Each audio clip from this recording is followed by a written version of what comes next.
हर superstar की एक ख्वाहिश होती है कि वो अपने आइडल जिसको वो फॉलो करता है, हर सुपरस्टार ने कोई ना कोई उनके दिमाग में एक ऐसा आइडल होता है जिसको वो फॉलो करता है, जिसको वो पूछता है और उसकी एक ख्वाहिश होती है कि कभी ना कभी वो अपने उस आइडल के साथ स्क्रीन शेयर करे। वैसे ही अमिताभ बच्चन की ख्वाहिश थी। उनके आइडल थे दिलीप कुमार जी। और मैं आपको एक बात बताऊं, एक फैक्ट बताऊं कि दिलीप कुमार जी और अमिताभ बच्चन का एक कनेक्शन था 1977 से। 1977 में जंजीर पिक्चर बनने वाली थी और प्रकाश मेहरा प्रोड्यूसर डायरेक्टर थे और उस वक्त सलीम जावेद राइटर थे और ये फिल्म एक्चुअली पहले ऑफर हुई थी दिलीप कुमार को। दिलीप कुमार साहब ने ये पिक्चर जब सब्जेक्ट पढ़ा था तो ये सलीम जावेद ने उनको बोला था कि ये रोल सर आप कीजिए और दिलीप साहब ने इस पिक्चर को रिफ्यूज किया था ये कहकर कि इस फिल्म में जो मेन हीरो है ये सारा टाइम गुस्से में रहता है, इसमें कोई और इमोशन ही नहीं है, तो मुझे जो एक्टिंग का स्कोप है वो बहुत लिमिटेड है और इसलिए दिलीप कुमार सर ने इस पिक्चर को रिफ्यूज किया था। और किस्मत का खेल देखिए कि 1982 में दिलीप कुमार और अमिताभ बच्चन एक साथ आए फिल्म शक्ति में। अगर तुम बेकसूर हो तो पुलिस की मदद करना तुम्हारा फर्ज है। मैं तो हमेशा ही बेकसूर था डैडी, लेकिन मेरी मदद करना तो आपने कभी अपना फर्ज नहीं समझा।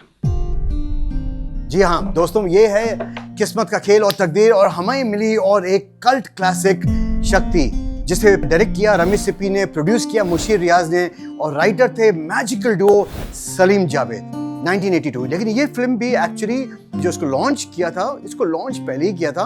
Actually Sholay super duper success होने के बाद रमेश सिप्पी को अप्रोच किया गया था और मुशीर रियाज ने शक्ति के लिए, लेकिन वो सुपर सक्सेस शोले के बाद रमेश सिप्पी इतने उलझे थे, इतने बिजी थे शान पिक्चर बनाने के लिए, क्योंकि उनको शोले से भी बड़ी पिक्चर बनानी थी और उनको ऐसा लग रहा था कि शान पिक्चर जो है वो शोले से भी आगे जाएगी, क्योंकि वो इतना बड़ा बजट था, इतना मतलब लार्ज स्केल था उस पिक्चर का कि वो बहुत बिजी थे। एक्चुअली मुहूर्त जो है मुझे याद है 1977 में हुआ था जूहू बीच पर और सीन जो मुहूर्त सीन जो था बड़ा इंटरेस्टिंग था। वो मुहूर्त का सीन था कि अमिताभ जो है वो हेलीकॉप्टर से लैंड करता है, आता है और दिलीप साहब जो है वो जीप में आते हैं और अमिताभ हेलीकॉप्टर से उतर के दिलीप साहब की तरफ आता है और कुछ बात करने आता है और ये मुहूर्त शॉट क्लैप होता है और ये सीन था। लेकिन उसके बाद पिक्चर डिले हो गई और रमेश सिप्पी ने मुशीर रियाज को कहा कि देखिए मैं एक साथ दो पिक्चरें शान और शक्ति नहीं बना सकता हूँ, तो पहले मुझे शान कंप्लीट करने दो, उसके बाद मैं शक्ति करूँगा।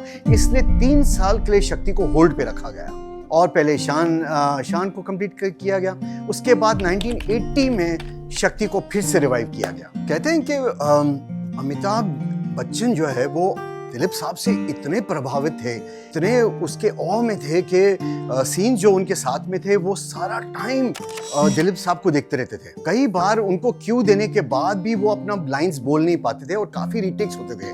मतलब वो इतने वो उनको आइडलाइज करते थे दिलीप साहब को। तो ये फैक्ट है जो रमेश सिप्पी ने एक इंटरव्यू में शेयर किया था और लेकिन दिलीप साहब ने अमिताभ को काफ़ी कंफर्ट किया था उस बात को लेकर। When we were doing the death scene, my death scene in the film, I was preparing for it and he just came up individually and said, I'll prepare with you. I said, no, Dilip Saab, let me do it on my own. He said, no, karo tum, main bhi saath mein. These are things that encourage a young artist at that point of time. For him to come and just assist you in your rehearsing is a great gesture. कहते हैं कि आजकल के जैसे stars को ego होता है कि नहीं यार मेरी सीन ज़्यादा होनी चाहिए, उसकी सीन ज़्यादा होनी चाहिए, ऐसा कुछ भी उस वक्त अमिताभ के दिल में, अमिताभ उनको इतना चाहते थे दिलीप साहब को कि मैं आपको एक छोटी सी चीज़ बताता हूँ कि इस फिल्म में एक सीन शूट किया गया था जिस पे डाइनिंग टेबल पे आपको जिन्होंने ये फिल्म देखी है और जिन्होंने नहीं देखी है उनको ये फिल्म ज़रूर देखनी चाहिए, बहुत ज़रूरी देखनी चाहिए। ये film actually worth watching any time. ये फिल्म इसलिए मैं बोलता हूँ कल्ट क्लासिक है। हो सकता है फाइनेंशियली वो उस वक्त नहीं चली, उसके रीजंस हम बाद में डिस्कस करेंगे, लेकिन इस फिल्म में एक सीन शूट किया गया था जिसपे डाइनिंग टेबल पे ये बैठे हैं राखी, दिलीप कुमार और अमिताभ बच्चन, और दिलीप कुमार हमेशा खफा रहते हैं अपने बेटे से, तो उसमें दिलीप कुमार अमिताभ को बहुत सुना रहे हैं और वो सीन में अमिताभ गुस्से से जोर से टेबल पे अपना हाथ मारते हैं और खड़े होकर बोलते हैं बस बहुत हो गया, और वो सीन में अमिताभ हेवी हो जाते हैं दिलीप कुमार के ऊपर। लेकिन वो सीन जो है फाइनल कट में एडिट किया गया और काफ़ी लोगों ने अमिताभ को कहा भी था कि किसी ने करवा दिया या क्या हुआ है, लेकिन अमिताभ ने इस चीज़ पे कोई ऑब्जेक्शन नहीं उठाया, कुछ भी नहीं फील किया कि नहीं किसने कटवाया क्या हुआ। उन्होंने बिल्कुल टेक इट इजी, क्योंकि वो हर चीज़ को ग्रेसफुली ले रहे थे इस फिल्म को। उनके लिए ये था कि मैं दिलीप कुमार के साथ काम कर रहा हूँ, उनके लिए यही ग्रेट बात थी। जैसे मैं कह रहा था फाइनेंशियली नहीं चली, क्योंकि इस फिल्म का बजट एक्चुअली 2 करोड़ था और इस फिल्म ने कलेक्शन की 4 करोड़। लेकिन क्या था कि उस वक्त अमिताभ की फिल्में अगर 2 करोड़ के बजट पे होती थी तो वो कम से कम 8 से 10 करोड़ 12 करोड़ 14 करोड़ बहुत कमाती थी। तो इस फिल्म को इस वक्त फ्लॉप घोषित किया गया। बस क्रिटिक्स और ट्रेड मैगजीन, ट्रेड एनालिस्ट जो थे वो बस वो सेटिस्फाइड नहीं थे और ऑडियंस भी एक्चुअली काफ़ी डिसअपॉइंट हुई थी। मुझे तो हालांकि बहुत अच्छी लगी फिल्म, काफ़ी लोगों ने रीजंस दिए, वो बाद में डिस्कस करते हैं। जब ये फिल्म लॉन्च की गई थी 1977 में, उस वक्त ये इस फिल्म की हीरोइन जो थी एक तो राखी जी थी जिनको लिया गया था। इस फिल्म में ये एक बता रहा हूँ जो की बात कि राखी को लिया गया अमिताभ की माँ के लिए, तो काफ़ी लोगों ने राखी को भड़काया कि नहीं यार तुम अमिताभ की तो हीरोइन हो, रह चुकी हो कितनी फिल्मों में, बरसात की एक रात है, कभी कभी है और त्रिशूल है, तो अभी तुम माँ का रोल क्यों कर रही हो। तो राखी जी ने सबको जवाब दिया था कि मैं इस फिल्म में दिलीप कुमार की हीरोइन हूँ और मैं मौका छोड़ूंगी नहीं। खाना तो बनता रहेगा मैडम, पति आया है आपका, कुछ उसको चाय वाय नहीं पिलाएंगी आप? पिलाती हूँ। वाह वाह वाह वाह, आलू की टिकिया, वेरी गुड। अरे ये आपके लिए नहीं है। मुझे ये मौका छोड़ना नहीं है, तो उसने ये जवाब देके सबका मूड बंद किया था। तो अमिताभ की हीरोइन के लिए नीतू सिंह को साइन किया गया था 1977 में, लेकिन जब ये पिक्चर स्टार्ट हुई 1980 में तो नीतू सिंह की शादी हो गई थी ऋषि कपूर के साथ और उन्होंने फिल्म इंडस्ट्री छोड़ दी थी। अब उस वक्त ये वो दौर है, मैं पहले भी आपको बता चुका हूँ, ये कुछ ऐसा दौर था जब अमिताभ के लिए हीरोइन करना बहुत मुश्किल था।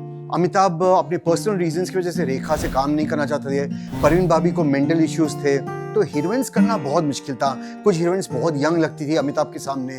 तो उस वक्त एक एक्सपेरिमेंट किया गया रमेश सिप्पी ने और उन्होंने लिया स्मिता पाटिल को। स्मिता पाटिल कभी कमर्शियल सिनेमा उस वक्त करती नहीं थी, वो सिर्फ आर्ट फिल्म्स में बहुत ही बेहतरीन एक्ट्रेस थी, लेकिन वो कमर्शियल नहीं करती, लेकिन उन्होंने एक्सपेरिमेंट करके लिया। मुझे याद है Amitabh was so impressed with her in this movie, वो इतने इम्प्रेस थे उसके परफॉर्मेंस से कि अमिताभ के रिकमेंडेशन से स्मिता पाटिल को नमक हलाल भी मिली।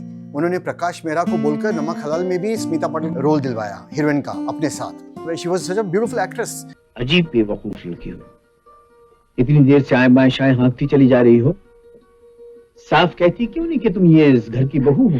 एंड फैंटास्टिक, शी वाज उस हर रोल में वो एक्सेल कर देती थी। तो ये एक फैक्ट है। जैसे मैंने आपको बताया कि राज बब्बर को हटा के निकाल के अमिताभ को लिया गया, वैसे ही मैं आपको बताऊं कि राज बब्बर के साथ अभी मैंने जैसे वक्त बताया नमक हलाल में स्मिता पाटिल को रखा गया था, वैसे नमक हलाल में से राज बब्बर को भी निकाला गया था। राज बब्बर की किस्मत देखिए, शक्ति से तो निकाला, लेकिन राज बब्बर का रोल, शशि कपूर का जो रोल नमक हलाल में था, शशि कपूर का रोल, उसमें 100% राज बब्बर ही फाइनल था। लेकिन फिर भी डिस्ट्रीब्यूटर्स और फिर प्रकाश मेहरा और कहते हैं कि अभी ये पता नहीं कंफर्म्ड है कि, लेकिन अमिताभ ने ही शशि कपूर को उस फिल्म में करवाया, क्योंकि शशि कपूर और अमिताभ की दोस्ती बहुत स्ट्रांग थी। तो राज बब्बर को वहाँ से भी हटाया गया। ये कुछ इंटरव्यू में राज बब्बर ने बताया था कि मुझे काफ़ी फिल्मों में से निकाला गया क्योंकि मैं नया था इंडस्ट्री में और नए लोगों को ऐसे किया जाता है। तो मुझे नमक हलाल और एक और फिल्म के लिए साइन किया, उसके बाद मुझे नमक हलाल से निकाल दिया गया क्योंकि मेरे साथ बहुत लोग काम नहीं करना चाहते थे। Just one of the facts, maybe it's a rumor. जब ये फिल्म हिट नहीं हुई तो काफ़ी इंटरव्यूज किए गए कि फिल्म हिट क्यों नहीं हुई। तो जावेद अख्तर जी ने एक इंटरव्यू में बताया था कि ये फिल्म इसलिए हिट नहीं हुई क्योंकि दिलीप साहब का रोल बहुत ज़्यादा हैवी हुआ था अमिताभ के ऊपर, और उन्होंने लिखा भी क्योंकि स्क्रिप्टिंग जो थी वो जो तमिल फिल्म से उन्होंने स्क्रिप्टिंग इंस्पायर होके रीमेक किया था, तो उसमें शिवाजी गणेशन का जो रोल था पूरी पिक्चर उसके ऊपर थी। तो उन्होंने जब रीमेक किया था तो वो रोल तो पुलिस कमिश्नर का था, तो उन्होंने उन बेटे का रोल बहुत छोटा लिखा था, इसलिए तो उन्होंने राज बब्बर को लिया था। तो इसी वजह से अमिताभ का रोल जो था वो कम पड़ गया था, तो इसी वजह से पब्लिक को अच्छा नहीं लगा था। हालांकि दिलीप साहब की एक बात बता रहा हूँ मैं आपको कि दिलीप साहब को भी ये बात रियलाइज हुई थी जब ये शूटिंग हो रही थी और जब ये पिक्चर ऑलमोस्ट 70% हुआ था, तो दिलीप साहब को भी ये रियलाइज हुआ था कि उनका रोल ज़्यादा हैवी है और अमिताभ जी का रोल कम है। और उन्होंने ये बात रमेश सिप्पी को बोली भी थी, इवन सलीम जावेद को बोली थी कि नहीं, आपको कुछ चेंज करना चाहिए स्क्रिप्ट में जिसमें अमिताभ का रोल ऊपर आए। और लेकिन कोई मान नहीं रहा था क्योंकि स्क्रिप्ट एक बार बाउंड हो गई थी और सलीम जावेद जी उस बात पे थे कि नहीं स्क्रिप्ट बिल्कुल परफेक्ट है, सब सही है। अमिताभ को भी ये लगा, अमिताभ ने भी एक बार सलीम जावेद से ये बात जिक्र की थी कि क्या ये ज़रूरी है कि मैं इतना सीरियस रहूं पिक्चर में, क्योंकि ऑडियंस जो है मुझे थोड़ा देखना चाहिए और ये ज़रूरी नहीं है कि पिक्चर में मैं सारा टाइम खफा हूँ, सीरियस रहूँ, गुस्से में रहूँ। मुझे तुम्हारा मालिक चाहिए, जेके। तुम यहाँ कैसे आए? बाहर जो तुम्हारा आदमी पहरा दे रहा था वो गटर में है और उसका रिवॉल्वर मेरे पास। मुझे तुम लोगों से कोई दुश्मनी नहीं है, मुझे सिर्फ जेके चाहिए। मुझे नॉर्मल भी रहते, मुझे थोड़े लाइट सीन्स भी मिलने चाहिए, तो लेकिन किसी ने मानी नहीं बात। और ये ऑडियंस ने एक्चुअली इस बात को एक्सेप्ट नहीं किया, क्योंकि ऑडियंस उस वक्त अमिताभ को एक सुपर हीरो मानती थी, उसको वन मैन आर्मी मानती थी अमिताभ को। और उसी साल पिक्चर नमक हलाल रिलीज हुई, और नमक हलाल अगर आपने देखी हो तो आपको मालूम है नमक हलाल में it was like Amitabh Bachchan doing everything, सब कुछ कर रहा था, नाच गाना कॉमेडी ये वो, and that was a blockbuster. और उसी साल ऐसी पिक्चर रिलीज होती है जिसमें वो इतना सीरियस है, सहमा हुआ है। इवन जो टक्कर है, पब्लिक जब टक्कर चाहती है, चाहे वो बाप और बेटे की टक्कर हो, वो एक लाउड चाहती है। पब्लिक की चॉइस ऐसी है, सब कुछ लाउड चाहती है। इसमें दोनों की टक्कर जो है वो भी सॉफ्ट है, लेकिन आई think it was very beautiful. Ramesh Sippy did a very beautiful job, लेकिन आई थिंक ऑडियंस की टेस्ट कोई समझ ही नहीं पा रहा है, ना पा रहा था ना पा रहा है। अभी भी मुझे समझ में नहीं आता है ऑडियंस क्या चाहती है। लेकिन आई थिंक द कॉन्फ्लिक्ट सीन्स जो अमिताभ और बाप बेटे का है वो इमोशनल होता है। वो कोई विलेन और कोई हीरो का नहीं है जिसमें जाबे ऐसे तो नहीं हो सकता। आई थिंक इट वाज ब्यूटीफुल। देख लीजिए कॉन्फ्लिक्ट सीन्स जो अमिताभ और दिलीप कुमार के, बहुत ब्यूटीफुल सीन्स हैं दोनों की कॉन्फ्लिक्ट की। जिस जगह आप इतने बरसों से काम कर रहे हैं, थोड़ी बहुत बेईमानी तो वहां भी होती है। बकवास बंद करो। और कानून की हिफाजत करने वालों में और कानून को तोड़ने वालों में तुम फर्क नहीं जानते, तो जाओ अपने दिमाग का इलाज कराओ। आई थिंक इट वाज ब्यूटीफुल। एक और वजह जो है उस शक्ति को उस साल थोड़ा फर्क जो पड़ा बॉक्स ऑफिस पे, उसी साल सेम सब्जेक्ट पे सेम स्टोरी पे बनी थी जितेंद्र की फर्ज और कानून, जिसमें जितेंद्र एक्चुअली उसने जानबूझ के स्क्रिप्ट चेंज करके डबल रोल करवा दिया ताकि उसका रोल ही रहे, जितेंद्र ऐसे करता। लेकिन उसमें जितेंद्र बाप का रोल बनता है जेलर और उसका बेटा बनता है राजकिरण, और राजकिरण जो है वो बिगड़ा हुआ होता है, वो अंडरवर्ल्ड में काम करता है, और इसमें जितेंद्र जो है वो उसके खिलाफ जाता है। सेम सब्जेक्ट था लेकिन वो इंटरटेनिंग था, उसमें गाने ये वो आप देखोगे उसमें मसाला, पूरा मसाला, कादर खान, शक्ति कपूर, ये वो, और वो पिक्चर बहुत बड़ी हिट हुई थी उसी साल। लेकिन शक्ति के पहले तो लोग जब इस पिक्चर पे गए तो उन्होंने बोला यार ये तो सेम सब्जेक्ट है, वो इतना मसालेदार पिक्चर और ये इतनी सीरियस पिक्चर, बहुत ज्यादा सीरियस थी। आप देखोगे ना इसमें one of the most favourite scenes of शक्ति इज जब राखी जो उसकी माँ होती है अमिताभ की, उसकी डेथ सीन है। आप देखिए वो सीन, अमिताभ को पुलिस लेके आती है वहाँ डेथ सीन पे, एक डायलॉग नहीं है उस सीन में, वो सीन को देखिए, एक डायलॉग नहीं। वो आते हैं, चुपचाप बैठते हैं और अपने बाप के वहाँ हाथ रखते हैं।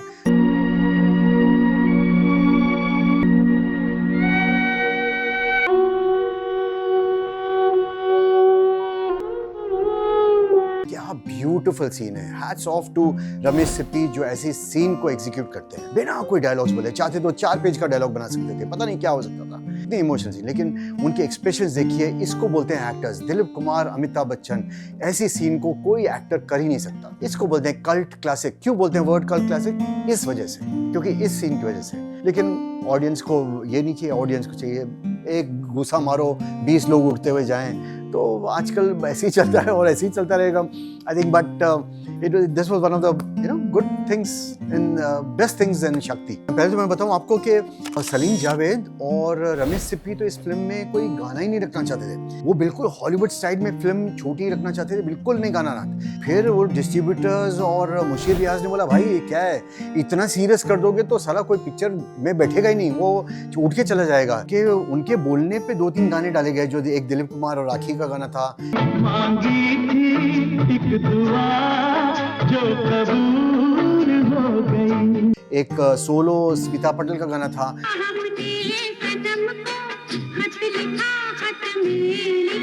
और तीसरा अमिताभ और जो फेवरेट गाना है जाने कैसे कब कहाँ इजहार हो गया। कैसे कब कहाँ इकरार हो गया, अमिताभ और स्मिता पाटिल का, बहुत ब्यूटीफुल गाने हैं। एक्चुअली तीनों गाने बहुत प्यारे हैं पिक्चर में, और वो गाने रिलीफ लेके आते हैं गाने में, और बहुत ज़बरदस्त गाने म्यूज़िक था इस पिक्चर का।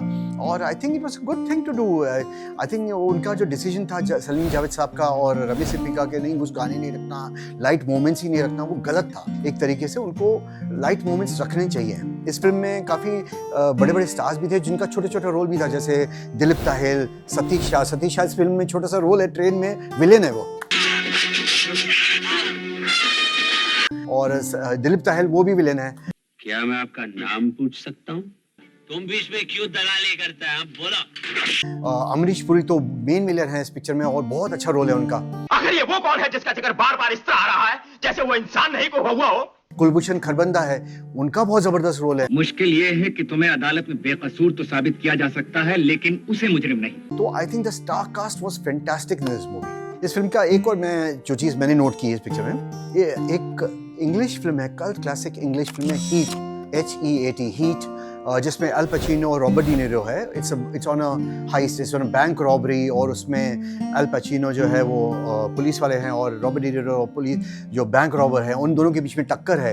ये काफ़ी कुछ इंस्पायर हुए रमेश सिप्पी, मुझे लगता है इस फिल्म से, इस पिक्चर को बनाते हुए यहाँ तक इंस्पायर हुए कि उस फिल्म का जो क्लाइमैक्स है जिसमें रॉबर्ट डी नीरो भाग रहे हैं और अल पचिनो पीछा कर रहे हैं एयरपोर्ट पे, रनवे पे, और एंड में जाके वो शूट करते हैं उसको, वो एग्जैक्ट सीन आप देखेंगे उस इंग्लिश फिल्म का। ये शक्ति में भी वो क्लाइमैक्स का जो सीन है वो exact scene to scene copy किया है। तो ऐसे होता है, but it's nothing wrong, like I said, it's nothing wrong to get inspired from something which is great, there is nothing wrong. It's a beautiful scene, जो climax का scene है, और बहुत ब्यूटीफुल सीन है, वो हीट पिक्चर से लिया गया है।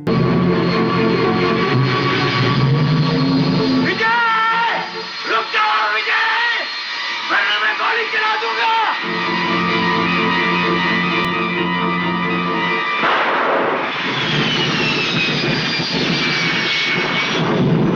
एक आई डोंट नो, ये पिक्चर आई थिंक एक ये फैक्ट है जो शेयर करना चाहिए कि नहीं, लेकिन इस फिल्म को रिलीज़ करने से आई थिंक 1-2 दिन पहले मुशीर रियाज के जो प्रोड्यूसर्स थे, उनको 1-2 दिन पहले मुशीर भाई को किडनैप किया गया।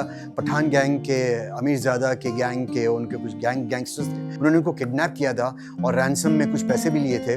और जब इन्वेस्टिगेशन हुआ था, जब उन गैंगस्टर्स को पकड़े गए थे, तो ये पता चला था कि मुशीर रियाज के प्रोडक्शन ऑफिस में से जो प्रोडक्शन कंट्रोलर थे, उन्होंने ही वो गैंगस्टर्स को टिप दी थी कि इनके पास ये 30 लाख पड़े हुए हैं और ये है वो है। तो ये एक छोटा सा फैक्ट है जो बाद में लीक हुआ था। अपने लोग ही जो हैं कभी कभी गलत कर देते हैं अपने साथ। ये एक छोटा सा फैक्ट है जो इतना इंपॉर्टेंट नहीं है, but I wanted to share with you. एक बहुत अच्छा सीन है जिसमें अमिताभ पीता है वो, और उस वक्त क्या था कि अमिताभ का पीने का सीन बहुत फेवरेट होता था। मैं अमिताभ का डाई हार्ड फैन था, और मुझे ऐसा लगता था कि अमिताभ का पीने का सीन जरूर होना चाहिए। तो इसमें था एक अमिताभ का पीने का सीन है जिसमें वो बोलता है कि मेरे बाप ने, मालूम है मेरे बाप ने 2 शादियाँ की हैं, एक मेरी माँ के साथ और एक अपनी नौकरी के साथ। That was a very fantastic scene. वो काफ़ी 5-6 मिनट का सीन है जिसमें स्मिता पाटिल उसके साथ खड़ी हुई है और ये वो दारू पी के वो सीन करता है। बहुत ही ब्यूटीफुल सीन है। अरे अमिताभ वो एक टेक में वो सीन करता था हमेशा। पीने के सीन में Amitabh was a master class था, एंड ये ब्यूटीफुल सीन था। एंड व्हाट ही टॉक्स, वो जो सीन में बात करता है, बहुत beautiful. One of my favourite scenes in this movie. जानती हो रोमा, मेरे बाप ने 2 शादियां की, एक मेरी माँ के साथ और एक अपनी नौकरी के साथ। इस फिल्म को 3 अवार्ड्स मिले। बेस्ट फिल्म का, बेस्ट एक्टर दिलीप साहब को, बेस्ट स्क्रीन प्ले का भी अवार्ड इस फिल्म को मिला। तो दैट वाज गुड कि इस फिल्म को अप्रिशिएट किया गया और दिलीप साहब को बेस्ट एक्टर का अवार्ड इस फिल्म में मिला, and that was very great. तो आई थिंक मैंने काफ़ी कुछ बहुत बताया आपको शक्ति के बारे में। आई होप आप लोगों को अच्छा लगा हो, और जिन्होंने ये फिल्म नहीं देखी है, मैं स्ट्रांगली रिकमेंड करूँगा, जो भी अमिताभ बच्चन के फैंस हैं, दिलीप साहब के फैंस हैं, आप ये पिक्चर ज़रूर देखिए, क्योंकि ये एक ऐसा मौका है जिसमें वो बार बार नहीं मिलेगा ज़िंदगी में कि अमिताभ बच्चन और दिलीप साहब को एक साथ एक ही फ्रेम में देखो, एक ही फिल्म में देखो। बहुत ज़बरदस्त फिल्म है, फैंटास्टिक फिल्म है। आप ज़रूर YouTube पे भी देख सकते हो, कहीं भी देख सकते हो, ज़रूर देखिए शक्ति फिल्म। और अगर आपको ये मेरा वीडियो पसंद है तो प्लीज़ मुझे लाइक सब्सक्राइब ज़रूर कीजिए, कुछ कमेंट कीजिए, बताइए और कोई फिल्म कल्ट क्लासिक में देखना चाहते हो। Thank you so much for watching my videos, and thank you so much आपने मेरे पिछले वीडियोज़ देखे और उनको लाइक किया। मैं बहुत बहुत शुक्रगुजार हूँ आपका। Thank you so much. This is Sunil B signing off for कुछ भी ऐसे क्लासिक्स थी। Thank you so much.